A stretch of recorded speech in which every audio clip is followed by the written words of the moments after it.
গল্পে আবারও ফিরে আসলো সেই ছোট্ট লাবণ্য। বড় হয়ে সে দেখতে হুবহু লাবণ্য সেনের মতো হয়েছে এবং সুদীপা যে কলেজে ভর্তি হয়েছে সেই কলেজের ম্যাম হলো ছোট্ট লাবণ্য। সুদীপাকে দেখে তো পুরো অবাক হয়ে যায় লাবণ্য। ভালো মা বলে তার কাছে ছুটে আসে। হ্যাঁ বন্ধুরা, আমরা এমনটাই দেখতে পাবো অনুরাগের ছোঁয়া ধারাবাহিকের আগামী পর্বগুলোতে। বিস্তারিত জানতে আমাদের চ্যানেলটি সাবস্ক্রাইব করে ভিডিওটি না টেনে শেষ পর্যন্ত দেখতে থাকুন।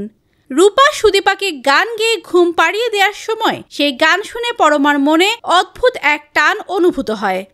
তারপর পরমা ঘর থেকে বেরিয়ে গেলেই সেটা দেখে অভ্র পরমার পিছু নেয়। এরপর পরমা গেস্ট রুমে আসলে অভ্র বলে, তুমি এখানে কেন এসেছিলে? আদিত্যর জন্য? পরমা বলে, বিশ্বাস করো উনি একটা গান গাইছিলেন, সেই গান শুনিয়ে আমি এখানে ছুটে এসেছি। কিন্তু এ কথা কেউ বিশ্বাস না করে অভ্র আর আদিত্য দুজনে মিলেই বড়মাকে কথা শোনাতে থাকে। পাশ থেকে রূপা বলে, তোরা মেয়েটাকে কেন বকছিস? একদম ওকে বকবি না। এই বলে পরমাকে গান শোনাতে থাকে। এই সমস্ত কিছু সঞ্চারী ফোনে ভিডিও করতে থাকে। তারপর পরমা সেখান থেকে চলে গেলে সুদীপা অভ্রকে বলে, আমার মনে হয় পরমা সত্যি কথাই বলছে।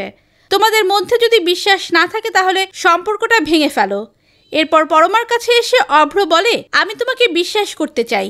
পরের দিন আদিত্য সুদীপাকে বলে, আপনি তাড়াতাড়ি তৈরি হয়ে নিন, আজ আপনার কলেজের প্রথম দিন, আর এই খাবারটা খেয়ে নিন। সুদীপা বলে, আপনি নিজে বানিয়েছেন? আদিত্য বলে, পাশের একটা দোকান থেকে আনিয়েছি। সুদীপা বলে, কেন করতে গেলেন? আদিত্য বলে, কেন করেছি তা তো আপনাকে বললাম। এই নিয়ে তারা কথা বলতে থাকে। তারপর আদিত্য সুদীপাকে কলেজে ছাড়তে আসে। সুদীপা বলে, থ্যাংক ইউ। আদিত্য বলে, এসব কথা বলার কোনো দরকার নেই। এরপর আদিত্য সুদীপার হেলমেট খুলে দেয়। সেই মুহূর্তে একজন গাড়ি থেকে নেমেই সুদীপার দিকে এক দৃষ্টিতে তাকিয়ে থাকে। এরপর দেখা যায় সুদীপা যখন কলেজে প্রবেশ করে তখন সে লাবণ্যর সামনে এসে পড়ে। লাবণ্য তাকে দেখে পুরো অবাক হয়ে তাকিয়ে থাকে।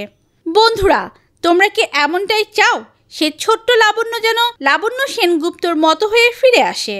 কমেন্ট করে জানিয়ে দাও তোমাদের মতামত। ভিডিওটি ভালো লাগলে লাইক, কমেন্ট, শেয়ার করুন। আমাদের চ্যানেলে নতুন হয়ে থাকলে চ্যানেলটি সাবস্ক্রাইব করে রাখুন যেন অনুরাগের ছোঁয়া ধারাবাহিকের যে কোনো নতুন আপডেট সবার আগে পৌঁছে যায় আপনাদের কাছে। ধন্যবাদ সবাইকে।